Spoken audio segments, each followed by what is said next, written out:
ഇന്ത്യയുടെ സമ്പദ് വ്യവസ്ഥയിൽ സംഭവിക്കാൻ പോകുന്ന വലിയൊരു മാറ്റത്തെക്കുറിച്ചാണ് ഇന്ന് സംസാരിക്കുന്നത്. ഇന്ത്യയിലെ പൊതുമേഖലാ ബാങ്കുകളുടെ എണ്ണം 3ആയി ചുരുക്കാൻ ധനകാര്യ മന്ത്രാലയം പദ്ധതിയിടുന്നു. Central bank of India, Punjab national bank, Canara bank എന്നീ 3 ബാങ്കുകളിലേക്കാണ് നിലവിലുള്ള പൊതുമേഖലാ ബാങ്കുകളെ ലയിപ്പിക്കാൻ ധനകാര്യ മന്ത്രാലയം തീരുമാനിച്ചിരിക്കുന്നത് എന്നാണ് ലഭ്യമായിട്ടുള്ള വിവരം. നിലവിൽ 12 ദേശസാൽകൃത ബാങ്കുകളാണ് ഇന്ത്യക്കുള്ളത്. ഈ 12 ദേശസാൽകൃത ബാങ്കുകളെയാണ് ചുരുക്കി 3 പൊതുമേഖലാ ബാങ്കുകളാക്കി മാറ്റാൻ സർക്കാർ പദ്ധതിയിടുന്നത്. ഈ ഒരു പദ്ധതി ഇപ്പോൾ തുടങ്ങിയ ഒരു ആലോചനയൊന്നുമല്ല. 2017 മുതൽ ആരംഭിച്ചിരിക്കുന്നതാണിത്. 2017 ആദ്യഘട്ടവും 2019 രണ്ടാം ഘട്ടവും ഇപ്പോൾ ഇത് തേർഡ് ഫേസ് ആണ് ഇപ്പോൾ നടപ്പിലാക്കാൻ ഉദ്ദേശിച്ചിരിക്കുന്നത്. 2017 തുടങ്ങി 2019 നമുക്കറിയാം 27 പൊതുമേഖലാ ബാങ്കുകളെ 12ലേക്ക് ചുരുക്കിയതൊക്കെ നമ്മൾ അറിഞ്ഞതാണ്, നമുക്കറിയാവുന്ന കാര്യമാണ്. അപ്പോൾ അതിൻ്റെ ഒരു അടുത്ത ഘട്ടമായിട്ടാണ് ഈ ഒരു 3ലേക്ക് ചുരുക്കാൻ പദ്ധതിയിടുന്നത്. എന്താണ് ഇത്തരത്തിൽ പൊതുമേഖലാ ബാങ്കുകളെ 3ലേക്ക് ചുരുക്കുന്നതിൻ്റെ പ്രധാന ലക്ഷ്യം എന്താണ്? അതിനെക്കുറിച്ചാണ് പറയാൻ പോകുന്നത്. അതിനു മുൻപ് ഒരു കാര്യം പറയാനുള്ളത്, സർക്കാരിനൊരു പദ്ധതിയുണ്ട്, ഭാവി കണ്ടുകൊണ്ടുള്ള പദ്ധതിയാണ്. അതായത് ആഗോളതലത്തിൽ അല്ലെങ്കിൽ ലോകോത്തര നിലവാരത്തിലുള്ള 20 ബാങ്കുകളെ എടുത്താൽ അത്തരം 20 ബാങ്കുകളുടെ പട്ടികയിൽ ഒന്നിലേക്ക് അല്ലെങ്കിൽ ആ 20 ബാങ്കുകളിൽ ഒന്ന് ഇന്ത്യയായി മാറണം എന്നൊരു ലക്ഷ്യം സർക്കാരിനുണ്ട്. ഈ ഒരു ലക്ഷ്യത്തെ മുൻനിർത്തിയാണ് ഈ മാറ്റങ്ങളുടെ എല്ലാം തുടക്കം. ലയനത്തിൻ്റെ കാര്യത്തെക്കുറിച്ച് പറഞ്ഞു വരാം. ലയനത്തെക്കുറിച്ച് പറയുമ്പോൾ ബാങ്കുകളുടെ കാര്യക്ഷമത വർദ്ധിപ്പിക്കുക, അതിൻ്റെ വലിപ്പം വർദ്ധിപ്പിക്കുക, മൂലധനം വർദ്ധിപ്പിക്കുക, വിശ്വാസ്യത വർദ്ധിപ്പിക്കുക തുടങ്ങിയവയൊക്കെയാണ് സർക്കാരിൻ്റെ പ്രധാന ലക്ഷ്യം. എന്തിനാണ് ഇത്തരത്തിൽ കാര്യക്ഷമതയും മൂലധനവും വിശ്വാസ്യതയും ഒക്കെ വർദ്ധിപ്പിക്കുന്നത്?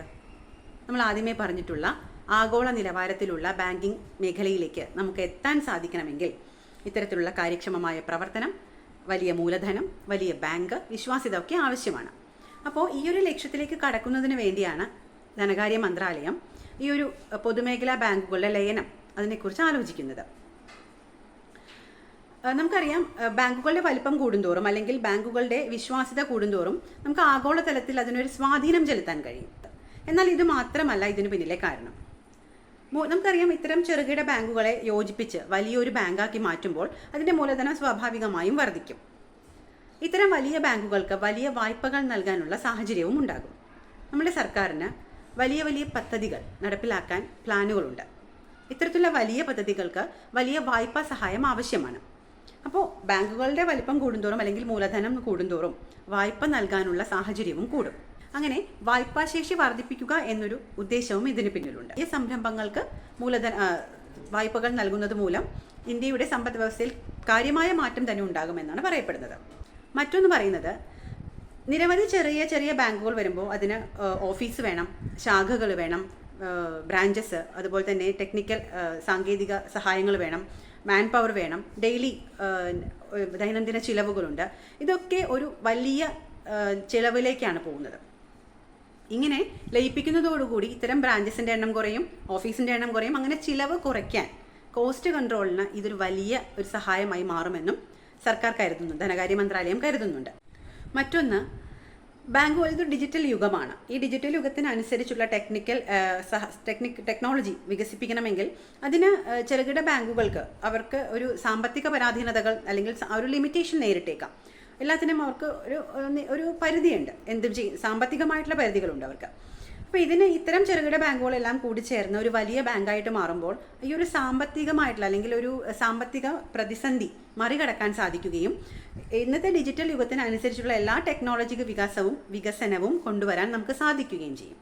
അപ്പോൾ ഈ ഒരു ഉദ്ദേശവും ഇതിന് പിന്നിലുണ്ട് എന്നാണ് പറഞ്ഞു വരുന്നത്. നമ്മളിപ്പോൾ പറഞ്ഞത് ഇതിൻ്റെ നല്ല വശങ്ങൾ മാത്രമാണ്.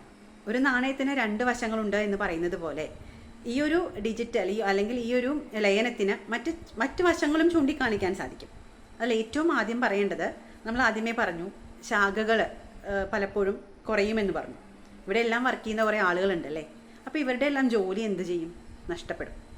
അപ്പോൾ തൊഴിൽ നഷ്ടം സംഭവിക്കാൻ വളരെയേറെ സാധ്യതകൾ കൂടുതലുള്ള ഒരു ലയനത്തിലേക്കാണ്, ഒരു ഘട്ടത്തിലേക്കാണ് ഈ ലയനം പോകുന്നത്. അപ്പോൾ തൊഴിൽ നഷ്ടം സംഭവിക്കാം.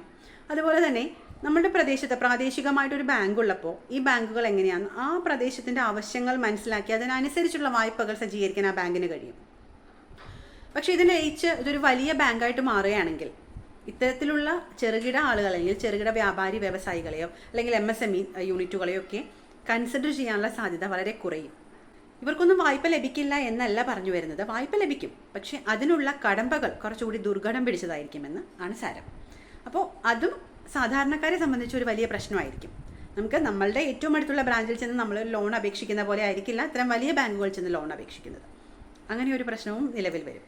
പിന്നെ മറ്റൊന്ന്, പല ബാങ്കുകളെ ലയിപ്പിക്കുമ്പോൾ അവരുടെ എല്ലാം തൊഴിൽ സംസ്കാരം പലതായിരിക്കും, അവരുടെ സാങ്കേതിക പരിജ്ഞാനം പലതായിരിക്കും, അവരുപയോഗിക്കുന്ന ടെക്നോളജീസ് പലതായിരിക്കും. ഇതിനെല്ലാം സംയോജിപ്പിച്ച് അതിനൊന്ന് ഏകോപിപ്പിച്ച് വരാനൊരു സമയമെടുക്കും. ഈ സമയം ബാങ്കിലെ കസ്റ്റമേഴ്സിനെ സംബന്ധിച്ച് വലിയൊരു ബുദ്ധിമുട്ടുണ്ടാക്കും. ഇതും അതിൻ്റെ ഒരു ദോഷവശം തന്നെയാണ്. ഇങ്ങനെ പല ഗുണങ്ങളും ദോഷങ്ങളും ഒക്കെ പറയുമ്പോഴും ഇതിനെക്കുറിച്ച് വിശദമായ പഠനം നടത്തി കൃത്യമായ രീതിയിൽ ഒരു ചട്ടക്കൂടൊക്കെ രൂപീകരിച്ചതിന് ശേഷം മാത്രമായിരിക്കും ഈ ഒരു നിയമം അല്ലെങ്കിൽ ഈ ഒരു പൊതുമേഖലാ ബാങ്കുകളെ ചുരുക്കുന്ന ഒരു പദ്ധതി നടപ്പിലാക്കുക. അപ്പോൾ നമുക്ക് കാത്തിരിക്കാം എന്താണ് ഇനി സംഭവിക്കാൻ പോകുന്നതെന്നറിയാം.